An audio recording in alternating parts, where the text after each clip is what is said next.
One man on a mission to prove he can survive alone in the wild. Woo! Caught in a vicious snowstorm, a fateful slip sends him plunging off a cliff.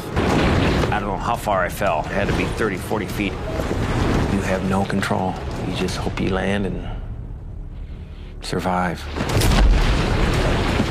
Trapped on a ledge with sheer cliffs above and below. I'm here! No one even knows he's missing. I thought, I can't stay here. I'll just dwindle and die. I didn't think I was gonna make it.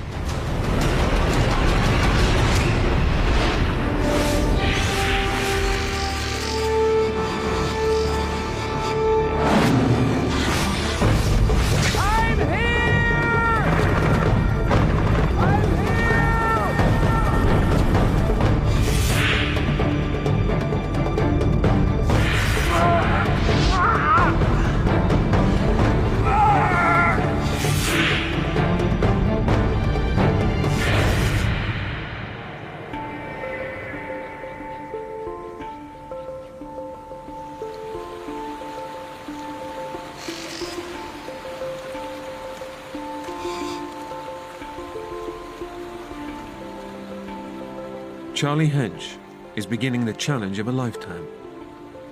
A solo hike in the Sierra Nevada mountains. With his 50th birthday approaching, he's out to prove he's still got what it takes to survive alone in the wilderness.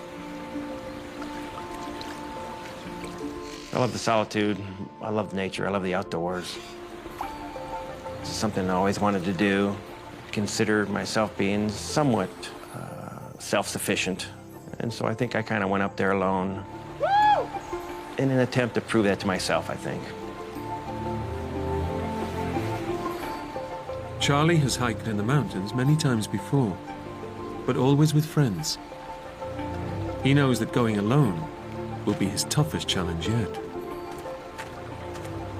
I'm not getting any younger, and I'm not as in good a shape as I used to be, and I just wanted to get lost for a week. Walk away my worries.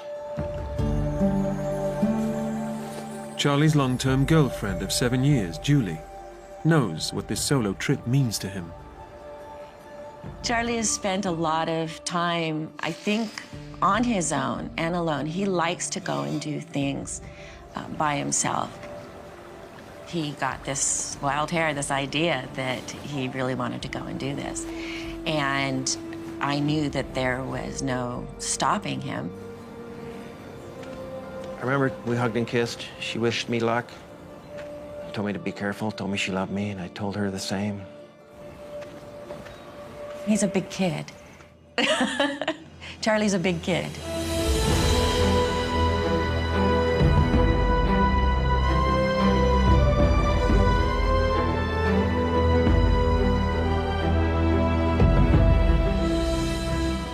Charlie has planned a challenging route, a 30-mile circuit which he hopes to complete in just 5 days.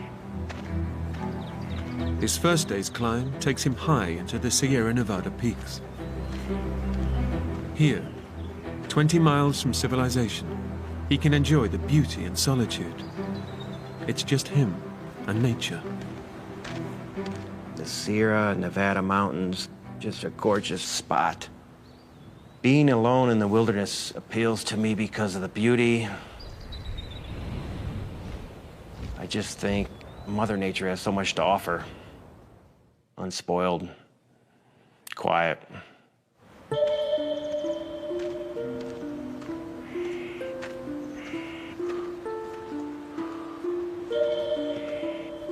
As far as me going solo, Julie certainly had her concerns. I was concerned that maybe he wasn't in shape for this. He hadn't done a hike this length in a very long time. But Charlie makes good progress up the mountain. And after a grueling hike, he can reap the rewards of being self-sufficient. Part of the allure of going up there is fishing. You get high enough in the mountains, and there's golden trout. Catching some fish and eating them that night. Nothing beats fresh fish. I felt real good that first day.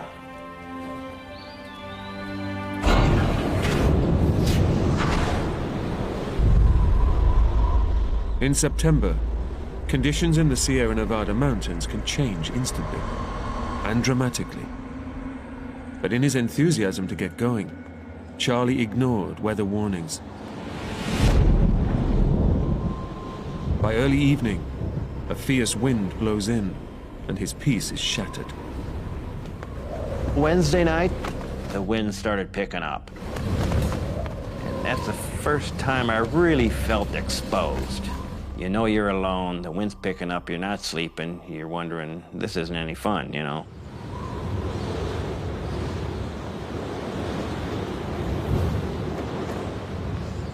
I really became concerned for the first time Thursday when it really started to snow and the wind was just howling. The wind becomes a vicious snowstorm, and Charlie hunkers down for the night, hoping it will pass.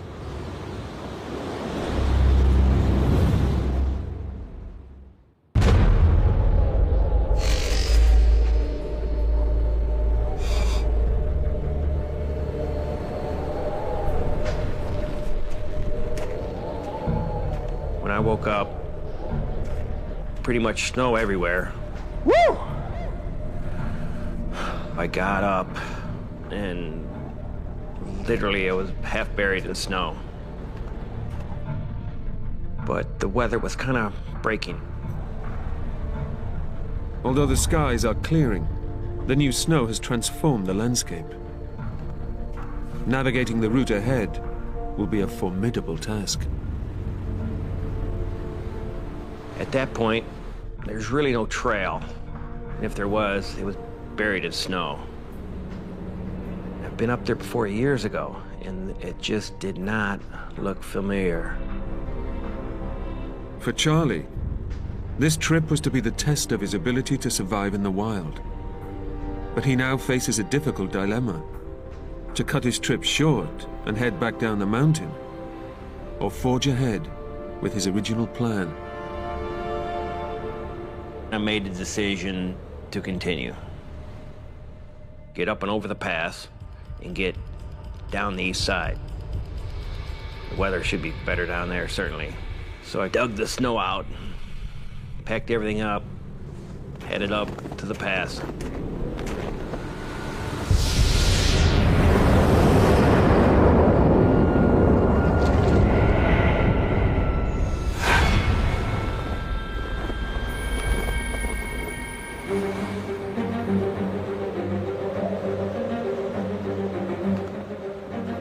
Charlie struggles on for 2 hours, but hiking blind across the snowdrifts, he's way out of his depth.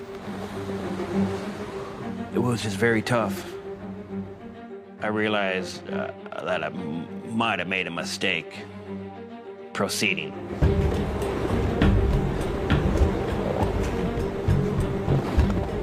But my rationality tried to overtake me, and I told myself, you'll be okay.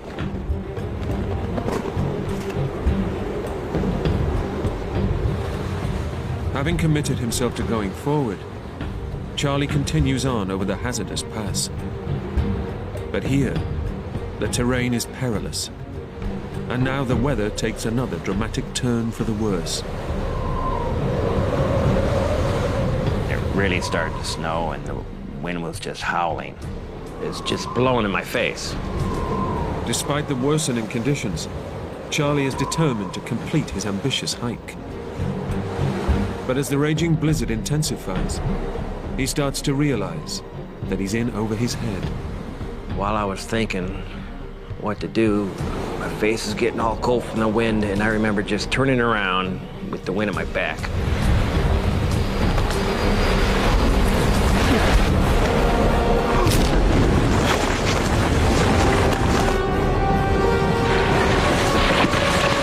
I don't remember tripping.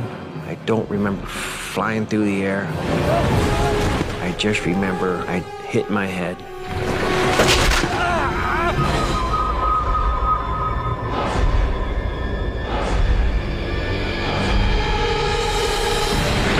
I don't know how far I fell, but it had to be 30, 40 feet at a time. You have no control. You just hope you land and survive. Charlie helplessly plummets to certain death.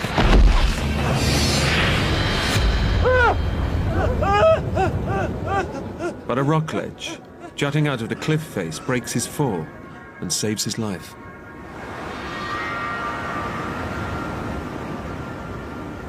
The ledge that I landed on was no more than maybe 6 feet deep and maybe 10 feet wide.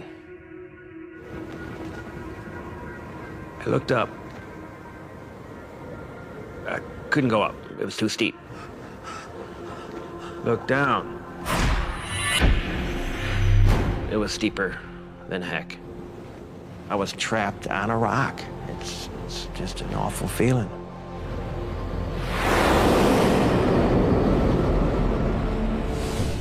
Teetering on the edge of a 500-foot drop, Charlie must literally cling on for his life. But the fall has shattered his right wrist and badly damaged his spine, and the blow to his head has left him with severe concussion. Blasted by the freezing wind, his survival instincts kick in. Soon after, I was just overcome with the pain of my injuries. My whole right arm was just numb from pain. It immediately swelled up. And the right side of my head hurt like mad. I knew that the only way I had a chance to survive, Charlie! is to get warm. So I wanted to get that tent up and get inside my bag and try and warm myself.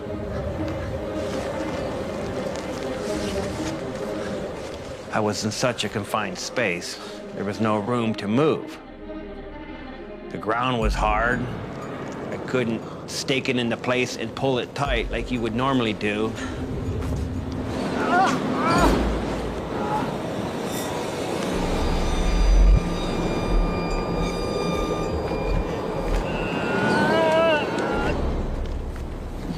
So I finally got in my bag and rubbed myself, tried to get warm and dry off.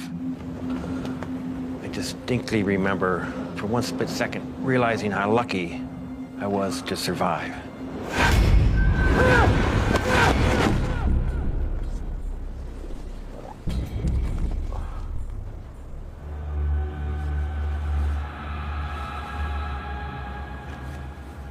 I kind of got warm. I kind of gained my senses a little bit. And I thought, well, I got a cell phone, I could try that.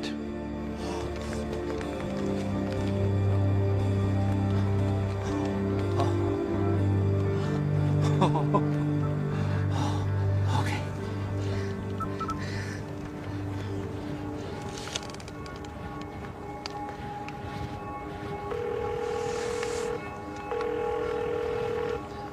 Hello. We're sorry. Your call cannot be completed. Please call your operator to help you. And of course, it didn't work. Beep, beep, beep. Because of the lack of the signal. No. No. No. I became very despondent because I knew at that point there's no way I'm gonna ever reach anybody from the outside world. Isolated and trapped on the ledge, Charlie is in urgent need of medical attention. Worse still, he isn't due to finish his hike until Saturday, in a day's time. Until then, no one will even suspect he's in trouble. All I could do at that point is wait. So I surmised that if anybody's gonna come looking for me, they're gonna wait 2 days. So my job at that point was to try and survive and bide my time until Monday.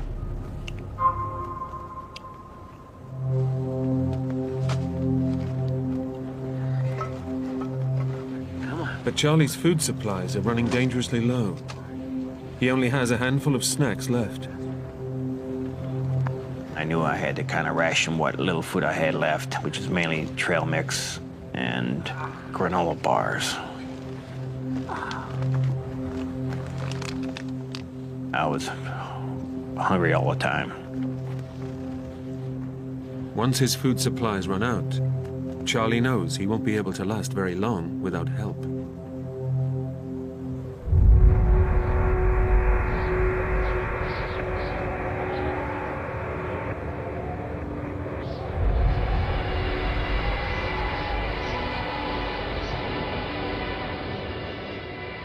As night falls, the temperature on the mountain plummets to below freezing. Physically and mentally drained, Charlie desperately needs rest. But pained by his injuries and balanced precariously on the tiny ledge, he's too terrified to sleep. I quickly became aware of how uncomfortable this ledge was.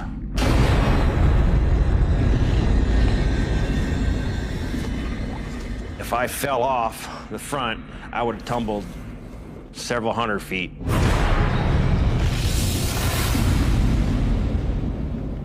I just could not sleep. I don't think I slept the whole time. Most of all, I was scared.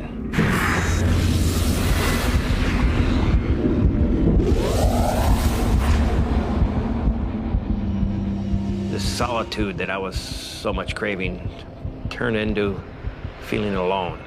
There's a big difference between those two.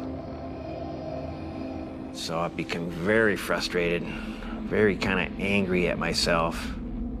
And most of all, I was kind of scared about where I was and how in the heck I'm ever gonna get out of here.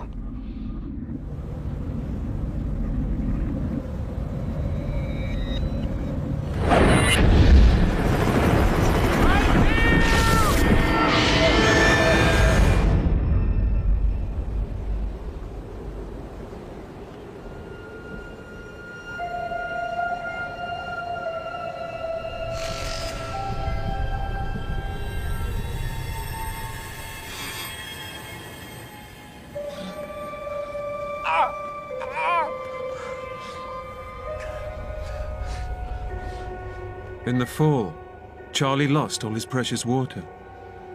Without anything to drink, his condition will rapidly deteriorate. I was thirsty. I hadn't had a drink of water probably in, 10, 12 hours. And so it occurred to me, well, I could melt some snow.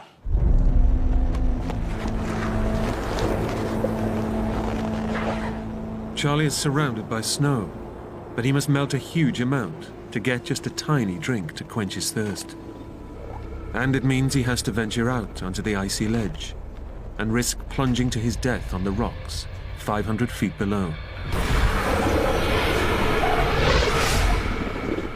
Getting out of the tent was precarious because of a lack of room. The edge of the ledge, it was kind of rounded off to nothing, and it'd be easy to slip. So I had to be real careful. I had to fill up my pot of snow first, then bring it in, and then start boiling. It's a lifeline for Charlie, but he has only a limited supply of fuel. It's essential he makes every drop count.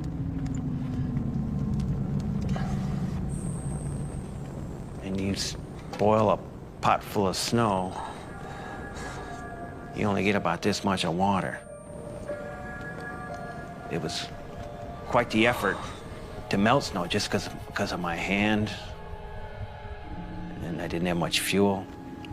And once I did melt snow, that little bit of water sure tastes good. Charlie's meager water supply is enough to sustain him for now. But he will have to keep melting vast amounts of snow to stay alive. Back home, his girlfriend Julie is wondering if he has successfully completed his solo hike. Charlie was due to come out on Saturday. I was looking forward to seeing that, hearing from him and seeing that he'd made it out. But there's no sign of him at the agreed rendezvous point. I suspected that he was just delayed because of the weather and that he would be out soon. We didn't think it would be unreasonable to wait one more day. Maybe he needed an extra day to get through. And at that point, I really wasn't terribly concerned. For Charlie, this solo mountain hike was a self-imposed test before his 50th birthday. But his desire to push himself beyond his ability has left him facing the prospect of dying alone in a freezing wilderness. It was just unbelievably cold. You are just chilled to the bone, and it plays games with your head. You're almost on top of the world up there, and the wind was just howling. You're alone. I was really questioning my motives, my desire about being up there.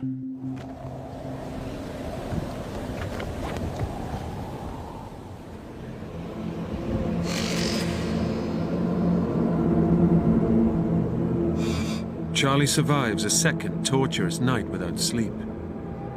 But after 48 hours trapped and critically injured, he's desperately weak and is starting to suffer the effects of dehydration.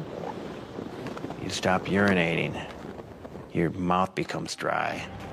I knew I had to melt snow in the morning and melt snow in the evening, but I only could do it at those times because I only had limited fuel. In the freezing cold, lighting the stove is already an awkward process. But with Charlie's shattered wrist and suffering a concussion from the blow to his head, it's become a potentially lethal mission. In trying to light the stove, I spilled a little bit of gas, and so I mopped it up with my bandana.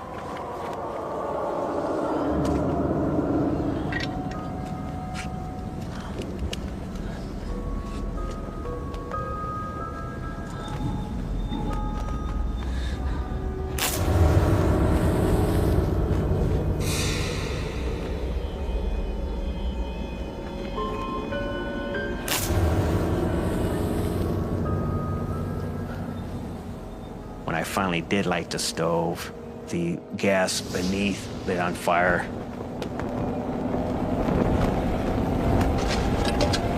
So I grabbed my bandana, which was already wet with gas, in an attempt to put it out.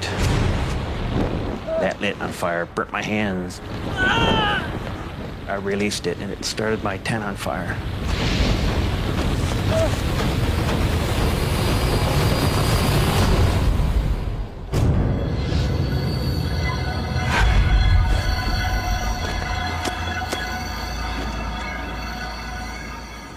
The fire has burnt the last of his fuel.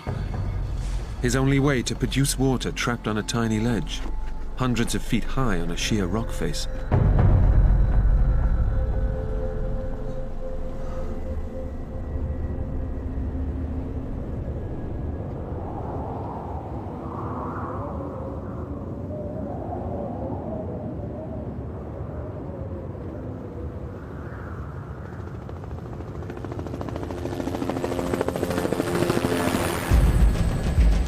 After waiting an extra day to see if Charlie would show, Julie knows something has gone badly wrong. She alerts the police, and a search has begun. There was a group of over 20 people geared up and ready to go. 3 helicopters, a dog team. I felt worried for him, wondering, did he fall? Did he get hurt? I was very concerned about his food and water situation. Being that he had only planned for so many days, I was completely consumed. That was all I was interested in, was finding Charlie.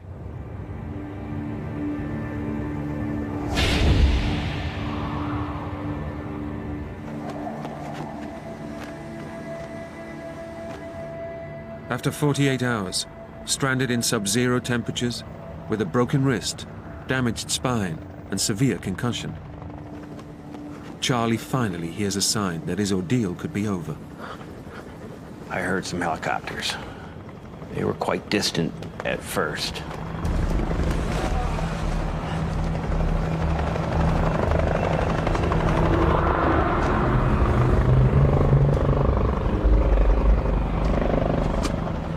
But then they became louder and louder. So I heard them, couldn't see them.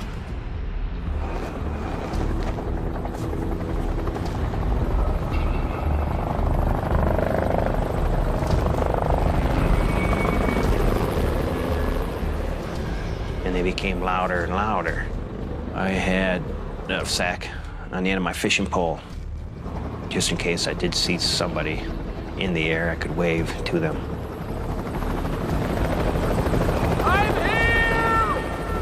But from the air, Charlie is a mere speck in a vast mountain range. This could be his only chance. Despite the pain of his damaged back, it's vital he makes himself visible.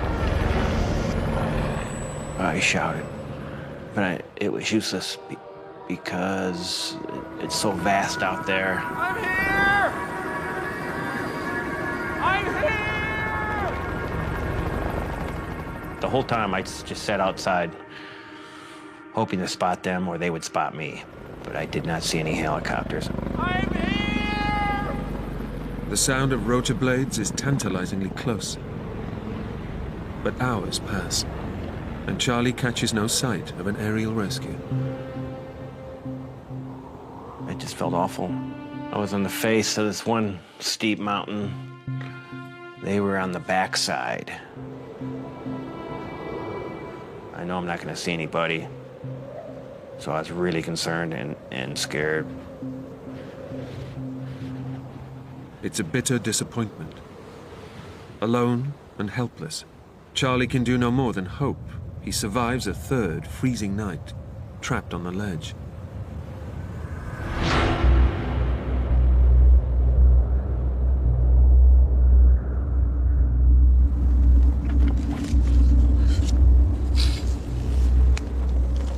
I had this little map that I jotted notes on the back. It was like, you know, a little journal, so to speak. I recall noting that it was probably the worst day of my life.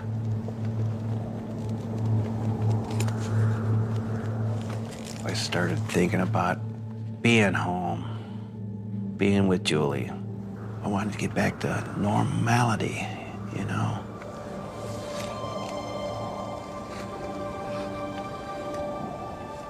My focus was wondering what he was going through and how he was feeling. I was safe.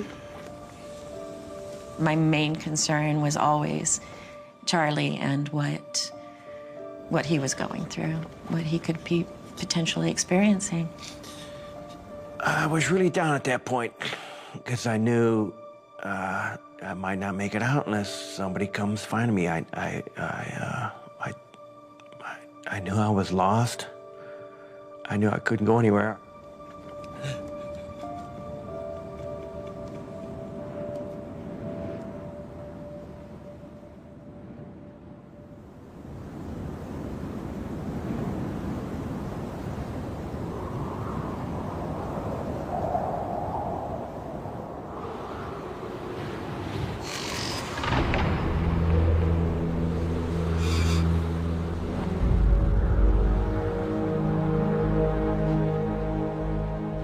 Charlie Hench has been trapped on a rock ledge for 3 days. With severe concussion, an injured spine and shattered wrist, he's in urgent need of medical attention. But search helicopters have failed to spot him. Dehydration is seriously weakening him, and his food supply has all but run out. I was very hungry. I lost all my food Tuesday morning. I didn't know what I was going to do for food. There was no nuts, no leaves. There was nothing around. There's rock and snow.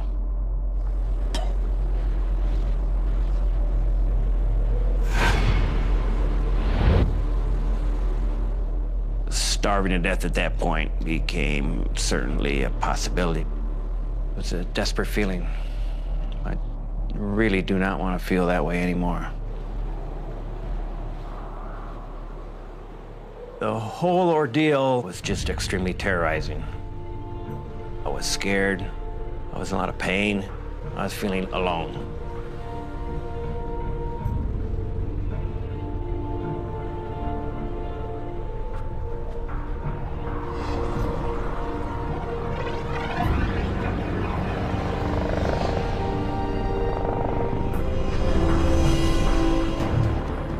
But the silence on the ledge is broken once more. It's a glimmer of hope.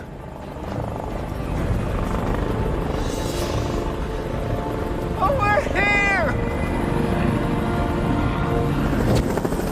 I heard the helicopters come back. It was so loud, I knew they were so close. I knew they were just up over the ridge.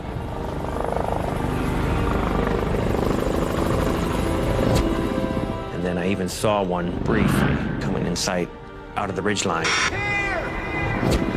Over here!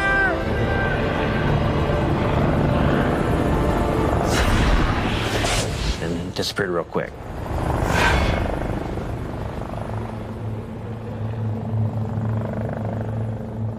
A second attempt to find Charlie has ended in failure. He knows his girlfriend Julie has details of his planned route, but he can't understand why the helicopters aren't searching closer to the path from which he fell. Things became real quiet. And so Tuesday afternoon, I thought they quit looking for me. I didn't hear a thing.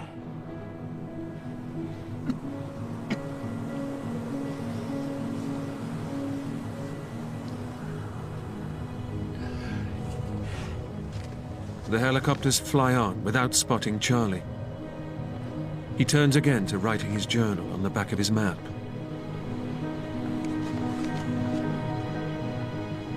But this time, he takes a closer look at the route he was supposed to have taken and makes a shocking discovery. I finally realized, looking at the geological features out in front of me, I realized that I went over the wrong pass.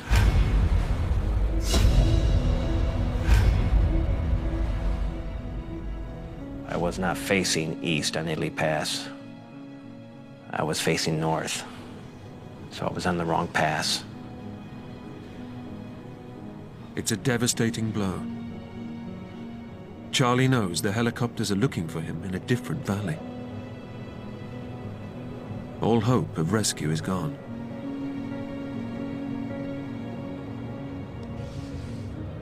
Realizing that, thinking that they quit looking for me, I thought I had to, I can't stay here. I'll dwindle and die. Charlie faces his fourth night on the mountain. Without food or water, he knows he can't survive another day, and there's little chance of rescue.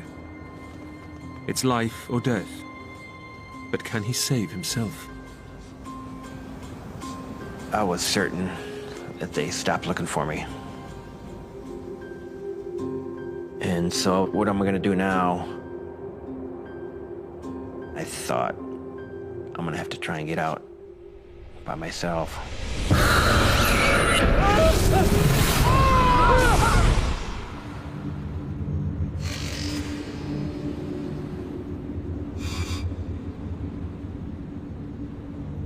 Pinned to an icy ledge, Charlie Hench realizes that rescuers are looking for him in the wrong place and may never find him. He must take action or surely die. His only choice is to attempt to scale the sheer rock face, despite his injuries. I went into panic mode, thinking, if I'm gonna survive this, I gotta try and get out. I knew I couldn't go down. It was out of the question. And I kind of surveyed the landscape above me. And I said, I'll try this way, up and to the left, as I face the mountain. But with a badly damaged spine and broken wrist, every inch Charlie climbs is agony. My hand is broken, so it's most difficult. You're kind of hugging these rocks one-handed. It was just very tough.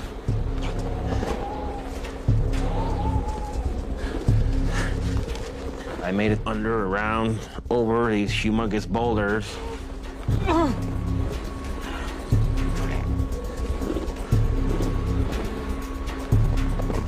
I scrambled over, 3 or 4 rocks. And then just, I couldn't go up anymore.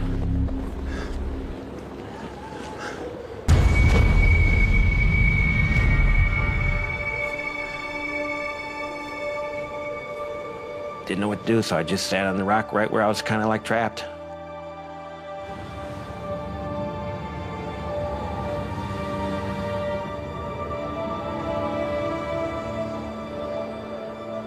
I was trapped on an even smaller rock, and I thought I couldn't go down, and couldn't go up. I was literally stuck even in a worse spot. And it was early evening, and so I didn't know what to do. And so I made the decision, well, I'm just gonna stay here. What else can I do? Charlie's shattered wrist and weakness from dehydration make scaling the near-vertical cliff face impossible.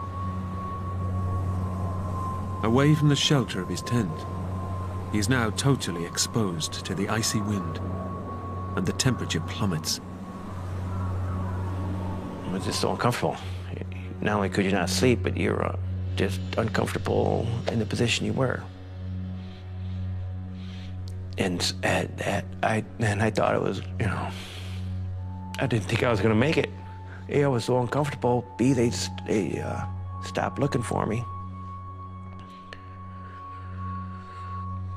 So I just laid awake all night, looked at the moon.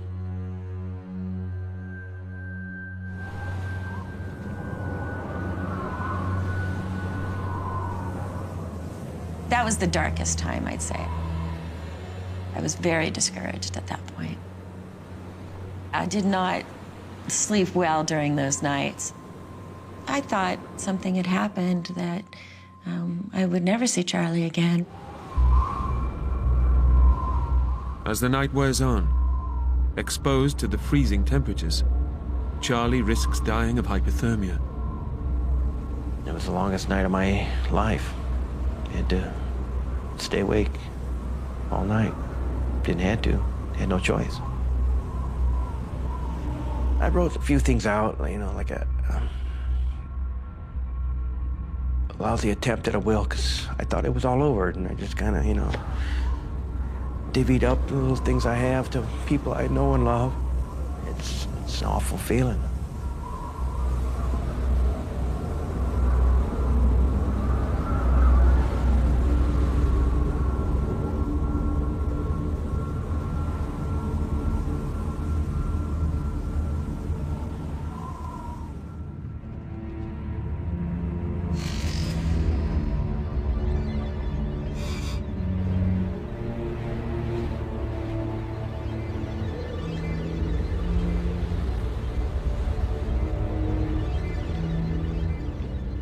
Against the odds, Charlie survives the bitter night.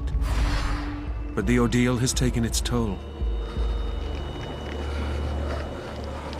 I was not going to spend any more time on this rock, and so I chose the lesser evils, which was the ledge. And I'm looking forward to climbing back in my bag, and I was gonna write some last words. So I scrambled my way back down. It took me 20 or 30 minutes with one arm and 2 feet and hoping for the best.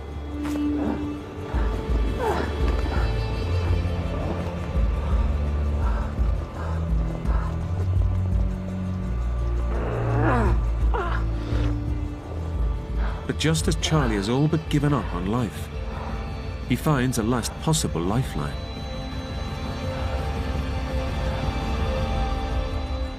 I'm thinking maybe I could start a fire. It never occurred to me to start a friggin' fire.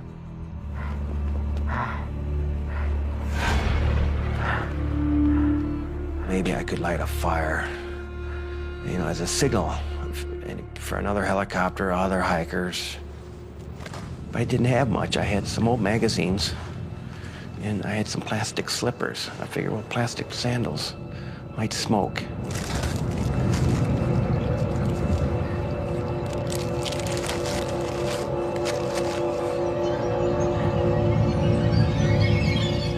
But I had like 3, 4 matches left. My hands were just all torn up. My wrist was broken, so I think I tried to strike him with my left hand. First match, lit and wouldn't light the paper. Second match got wet because my fingers were so wet to begin with.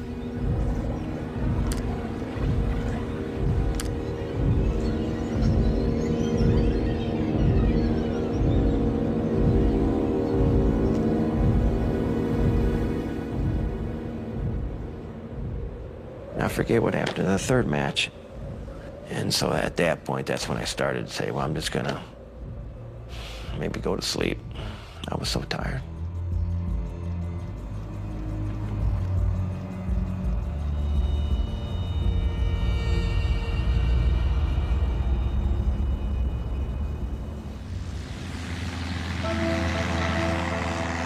Back home, Charlie's friend, Dave Grah, is growing more concerned about the failure to find his buddy. As a trained pilot, he decides he needs to get involved in the search and try to save his friend. Tuesday night, I think I woke up several times during the night and couldn't help but think of Charlie and thought that, well, I need to do something. 35 years earlier, Dave's brother got lost in a storm hiking the same trail that Charlie has been following. He has a hunch that the helicopters have been looking in the wrong valley.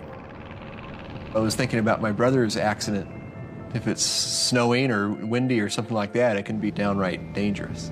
It can be fairly easy to get lost. So I had to climb very, very hard and still had to probably circle around a bit to get up over the mountains. Look down and try to scour the rocks for someone that might be stuck there. But this aerial search also ends in failure. I couldn't help but be disappointed that he wasn't there. I wasn't going to find him, and that probably was not good given the weather and the time that had gone by.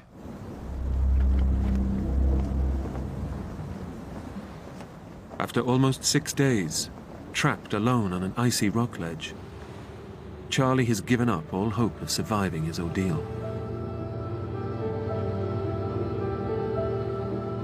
Death itself now seems a welcome escape. At that point, I'm so depressed and tired and hungry and dehydrated, thinking no one was looking for me anymore. So I was really in despair.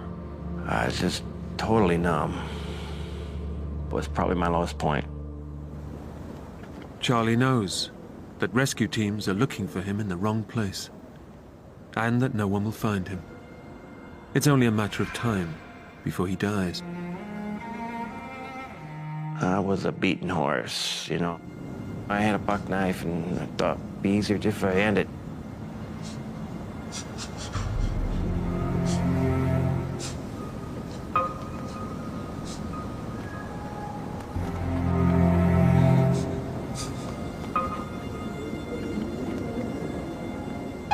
I never would have done that. I got too many friends that love me, and I love life too much. That's no way to go for a man like me.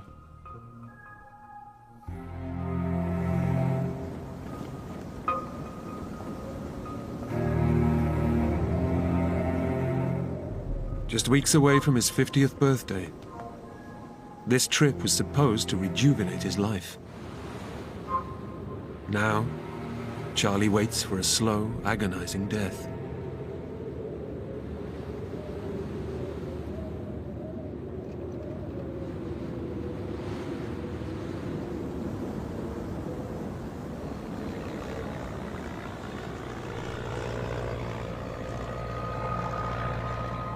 I hear this plane, and he's above me.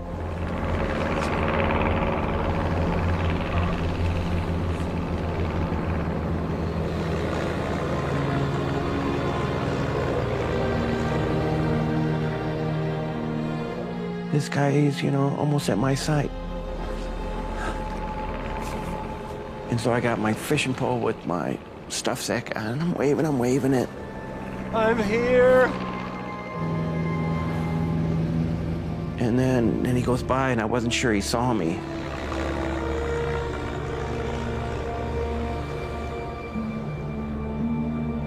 Over here.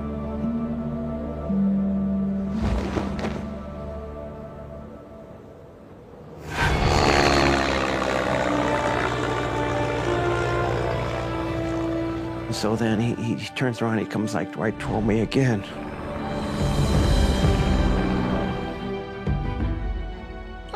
weight my bag. He does the wing dip, you know, like you see on Star Wars and that. And I just thought that was the best thing that wrapped him right there. After nearly a week, trapped alone on a small rock ledge, Charlie Hench is finally found. Following a gut instinct, his friend Dave decided to search the far side of the mountain pass, close to where his brother was lost, one last time. Well, it was pretty amazing. I mean, I guess Charlie could be described as a needle, and the mountain's a haystack, and I did find that needle in a haystack. I've actually been to the ledge where he was stuck, and I've been there during the summer, and it's a pretty scary place. Charlie could have been killed. My experience in that whole thing is that it turned out good. I mean, Charlie and I have quite a bond that we wouldn't have had before, and that's something pretty special.